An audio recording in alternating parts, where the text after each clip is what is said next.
il y a un vrai combat à l'échelle de la planète entre des modèles industrialisés dans la production agricole comme dans la transformation et des modèles territorialisés entre ceux qui produisent des molécules et ceux qui disent l'alimentation c'est plus que des molécules.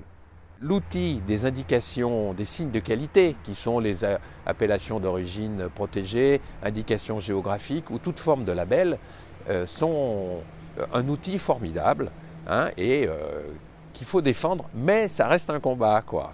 À l'heure actuelle, les pays méditerranéens occupent une place très importante dans les labellisations européennes. Soit 70% des labellisations européennes appartiennent aux 5 pays méditerranéens. Donc, ces produits qui sont uniques, qui ont beaucoup de valeur, doivent être protégés.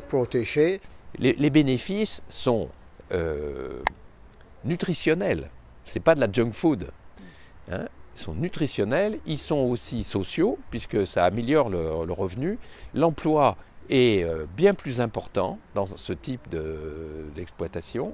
Et puis environnementaux aussi, parce que souvent les indications d'origine vont de pair avec des pratiques culturales qui veulent protéger les sols, qui veulent protéger la faune et la flore, quoi. Pour le cas de l'Afrique du Nord, du Maghreb, et en particulier l'Algérie sur lequel portait mon exposé, les femmes sont aujourd'hui très très présentes dans la valorisation de ces produits.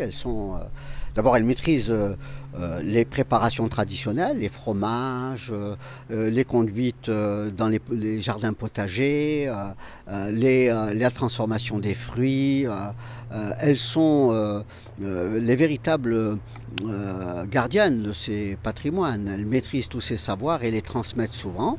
En tout cas, dans les zones rurales les plus reculées du pays, on trouve de plus en plus de femmes qui jouent un rôle dans la valorisation de ces produits. C'est un thème qui touche à l'actualité, comme il répond aux besoins de la durabilité de l'alimentation et en même temps il fait le lien entre tout ce qui est culture sociale, agricole et agroalimentaire. Et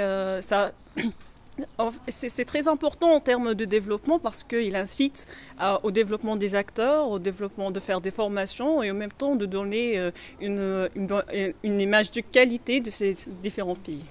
Je trouve que le développement de produits de terroir est particulièrement intéressant de par son importance dans le raccourcissement des circuits de distribution. Donc là, actuellement, je pense qu'on a affaire à des consommateurs qui ne pensent plus à consommer pour subvenir à leurs besoins nutritionnels, mais on cherche plutôt à regarder la composition, on s'intéresse plutôt à la qualité des produits, d'où l'importance de la thématique de ce colloque. Vu que les mauvaises pratiques d'industrialisation et de production qui menacent un peu la sécurité alimentaire de l'homme en général et de la planète.